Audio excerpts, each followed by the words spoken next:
Well, we can speak now to Dr. Usama Hasan, who is an Imam and Senior Analyst at the Tony Blair Institute for Global Change, and who has also worked in and studied AI. Good to have you with us. Morning to you. How is the Muslim faith using AI and robots?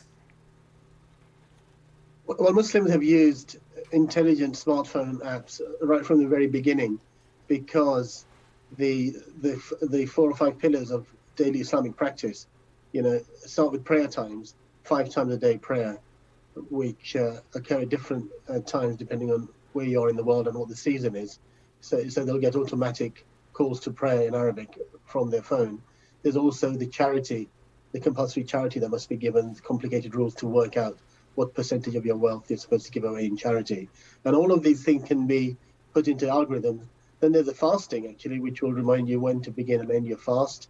And in the future, it's not happened yet, but I can see in the future things like the Hajj pilgrimage to Mecca. You will have robots showing people the way, because it's a very complicated set of rituals. You will also have, I think, in the near future, robots teaching people how to do the prayers, because Islamic prayers are very bodily. You stand, you bow, you prostrate on the ground, and you have different prayers for each posture. And all of that is amenable to AI, and the research is slowly going on. We have intelligent prayer mats already, which help you determine the direction to Mecca to pray, and also for the different prayers in each posture. Absolutely fascinating. I mean, you are, as I said, an Imam. How concerned are you that this technology could eventually put you out of a job? Yes, I've considered that, but I'm very in favor of technology to benefit humanity, and I think robots to teach people the Quran, how to recite the Quran, how to say their prayers, and work out things like the charity and also inheritance rules. I'm all for that, actually. I do think that eventually we may have robot imams leading prayers or funerals or conducting marriages even. But I can't see that happening in my lifetime. So I'm quite confident that I will still have work to do, although future generations may not.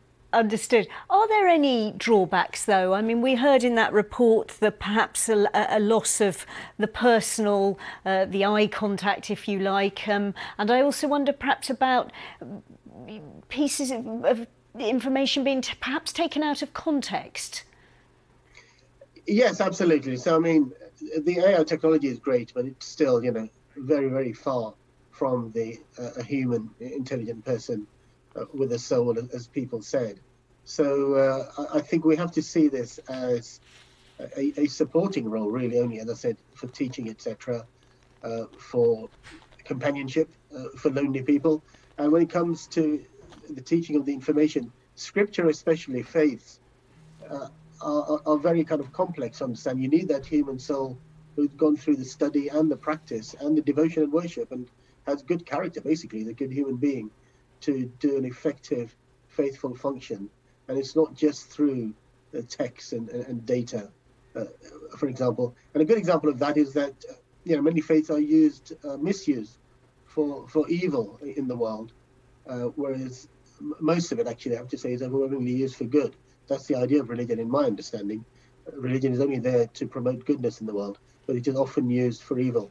And that is the danger, actually, with AI, that it doesn't really understand there's moral differences between good and evil. So it can only be an accessory at best. So interesting. Dr. Usama Hasan, thanks so much for joining us and sharing your thoughts and insights. Really good to talk to you. Thank you.